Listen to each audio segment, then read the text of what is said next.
আসসালামু আলাইকুম প্রিয় দেশবাসী এবং আওয়ামী লীগের তৃণমূলের কর্মীরা, আপনাদের কাছে অনুরোধ রইল ভিডিওটা সর্বোচ্চ শেয়ার করবেন। কারণ আমি আজকে আপনাদেরকে অনেকগুলো ঘটনা দেখাতে চাই। যেমন আপনাদের বাচ্চাদের বই কিনে দেন, একের ভিতরে অনেক ইংরেজি, বাংলা, গণিত, আরবি সব এই ধরনের বই কিনে দেন না। তো আমিও চাইছিলাম অনেকগুলো ভিডিও বানাইতে, কিন্তু এতগুলো ইস্যু তৈরি হয়েছে বাংলাদেশে, আলাদা আলাদা ভিডিও বানাইতে অনেক সময় লেগে যাবে। তাই একের ভিতরে সব নিয়ে আসলাম। কাদের নিয়ে? রাজাকার, আল বদর, আল শামস, গুপ্ত বাহিনীদের নিয়ে, মানে জিন্নার উত্তরসূরিদের নিয়ে। এই 2 থেকে 3 দিনের মধ্যে এদের সঙ্গে যা কিছু ঘটছে তাই আপনাদের সামনে তুলে ধরতে চাই। আপনারা দেখছেন হবিগঞ্জে সার্জিস আলম নাসির পাটোয়ারির উপরে হামলা হয়েছে। সে হামলায় অনেকে আহত হয়েছে এবং তারা তীব্র প্রতিবাদ জানাচ্ছে, কিন্তু ফিটার উপরেই আছে। দেখছেন তো? আবার দেখেন নেত্রকোনায় এনসিপির নেতারা গভীর রাতে চাঁদাবাজি করতে যেয়ে কটকাইছে এবং তাদেরকে ঘরের ভিতরে আটকাইয়া পিটাইছে। পিটানোর পরে কিছু ফালাই আসছে, ফালাই আসার সময় আবার ভিডিও নিজেরাই করছে। নেত্রকোনায় এই ঘটনা, এনসিপি নেতাদের গণদোলাই দিছে পাবলিক।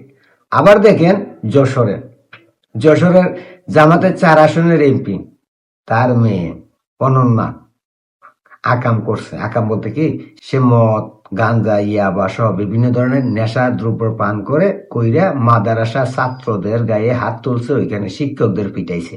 এইটা নিয়ে যশোরের 4 আসনের এমপির গোলাম রসুলের বাড়ি ঘেরোয়ার কইরা পাবলিক এদেরকে আটক করে রাখছে। আর সবচেয়ে মজার ঘটনা কি জানেন? জামাতের নেতারা আমরা দেখছি হোটেলে কটকাইছে, কোচিং সেন্টারে গিয়ে কটকাইছে, কিন্তু শিবিরের নেতা জুবাইয়ের হিজলাদের কাছে গিয়ে কটকাইছে।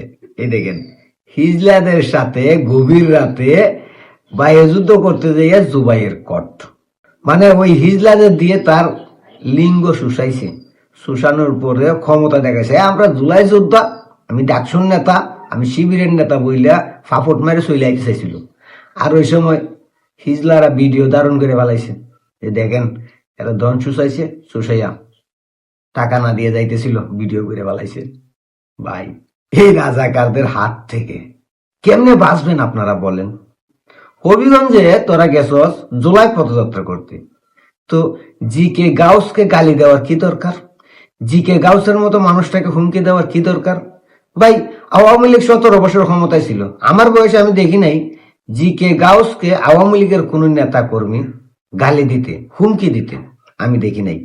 হবিগঞ্জের বাঘ বলতে পারেন জি.কে. গাউসকে।